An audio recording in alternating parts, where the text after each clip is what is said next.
The Law of Assumption by Neville Goddard, 1951.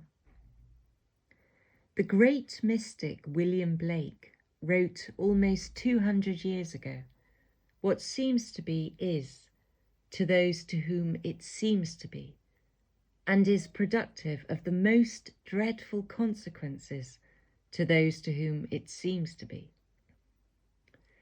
Now, at first, this mystical gem seems a bit involved, or at best to be a play on words, but it is nothing of the kind.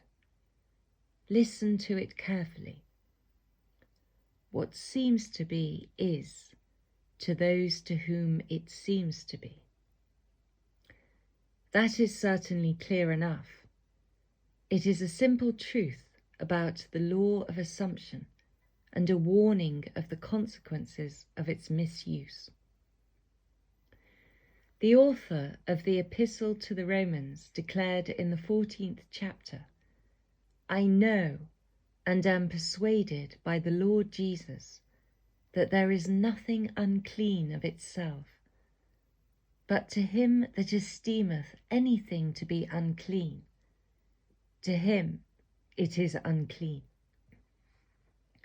We see by this that it is not superior insight, but purblindness that reads into the greatness of men some littleness with which it chances to be familiar.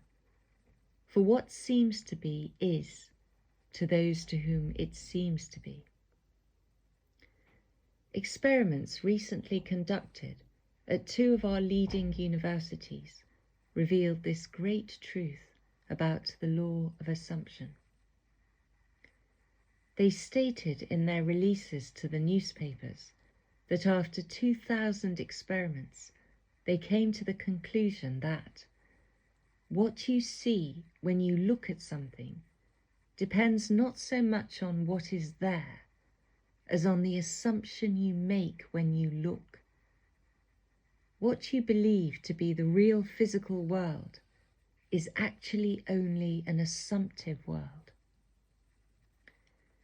In other words, you would not define your husband in the same way that your mother would, yet you are both defining the same person. Your particular relationship to a thing influences your feelings with respect to that thing, and makes you see in it an element which is not there. If your feeling in the matter is a self-element, it can be cast out. If it is a permanent distinction in the state considered, it cannot be cast out. The thing to do is try. If you can change your opinion of another, then what you now believe of him cannot be absolutely true, but relatively true. Men believe in the reality of the external world because they do not know how to focus and condense their powers to penetrate its thin crust. Strangely enough, it is not difficult to penetrate this view of the senses. To remove the veil of the senses, we do not employ great effort. The objective world vanishes as we turn our attention from it. We have only to concentrate on the state desired, to mentally see it, but to give reality to it so that it will become an objective fact, we must focus our attention upon the desired state until it has all the sensory vividness and feeling of reality.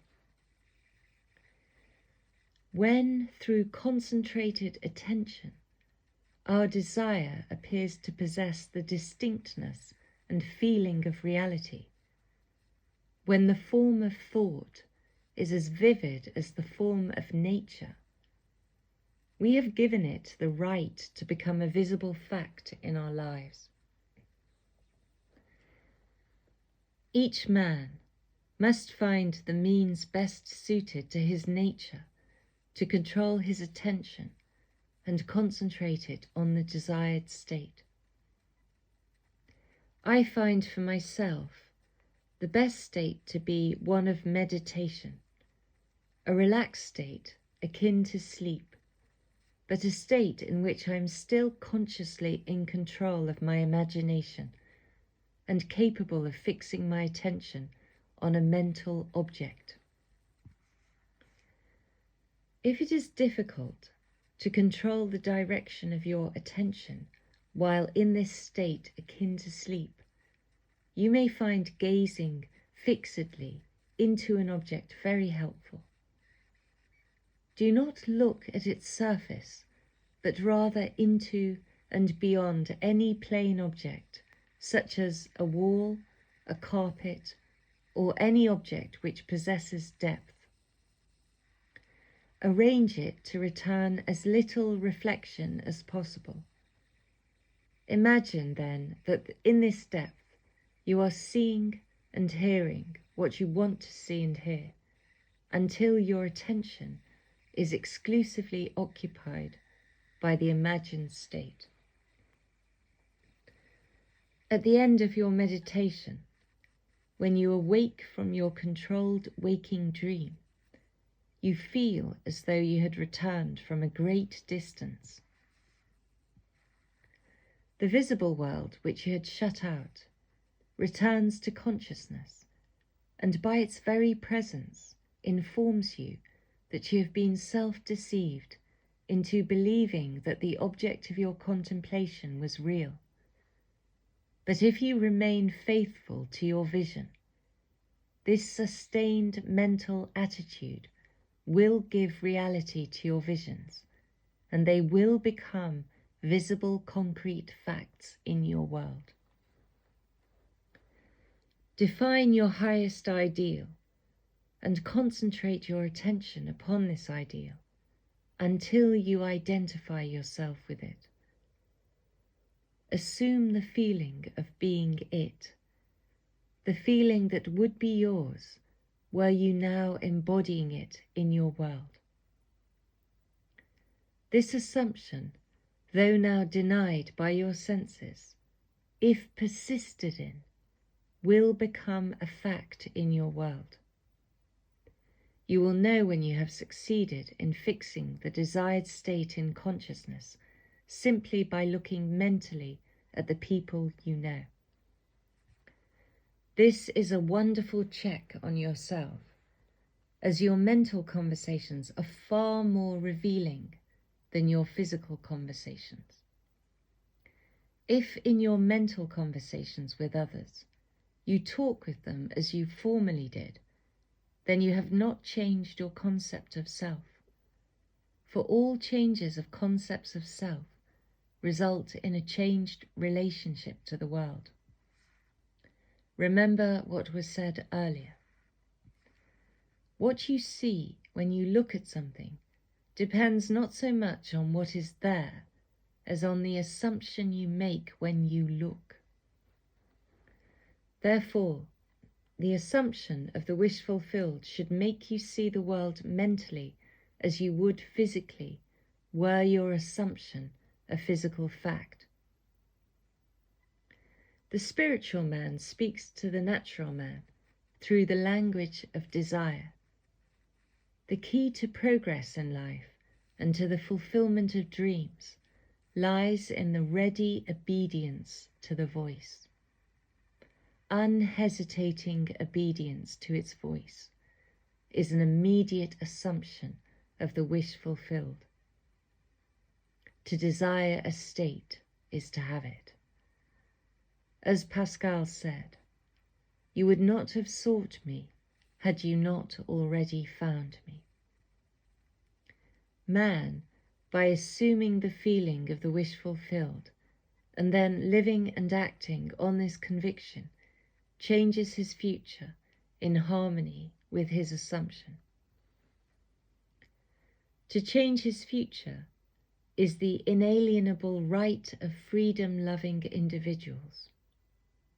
there would be no progress in the world, were it not for the divine discontent in man, which urges him on to higher and higher levels of consciousness. I have chosen this subject so close to the hearts of us all, since the right to change our future is our birthright as sons of God. Let us accept its challenge and learn just how to do it. Again today, speaking of changing your future, I wish to stress the importance of a real transformation of self, not merely a slight alteration of circumstances, which in a matter of moments will permit us to slip back into the old dissatisfied man. In your meditation, allow others to see you as they would see you were this new concept of self a concrete fact. You always seem to others the embodiment of the ideal you inspire. Therefore, in meditation, when you contemplate others, you must be seen by them mentally as you would be seen by them physically, were your conception of yourself an objective fact. That is, in meditation, you imagine that they see you expressing this nobler man you desire to be. If you assume that you are what you want to be, your desire is fulfilled, and in fulfillment, all longing to be is neutralized. This also is an excellent check on yourself as to whether or not you have actually succeeded in changing self. You cannot continue desiring what has been realized. Rather, you are in a mood to give thanks for a gift received. Your desire is not something you labor to fulfill. It is recognizing something you already possess. It is assuming the feeling of being that which you desire to be. Believing and being are one. The conceiver and his conception are one. Therefore, that which you conceive yourself to be can never be so far off as even to be near, for nearness implies separation. If thou canst believe, all things are possible to him that believeth. Faith is the substance of things hoped for, the evidence of things not yet seen. If you assume that you are that finer, nobler one you wish to be, you will see others as they are, related to your high assumption. All enlightened men wish for the good of others. If it is the good of another you seek, you must use the same controlled contemplation.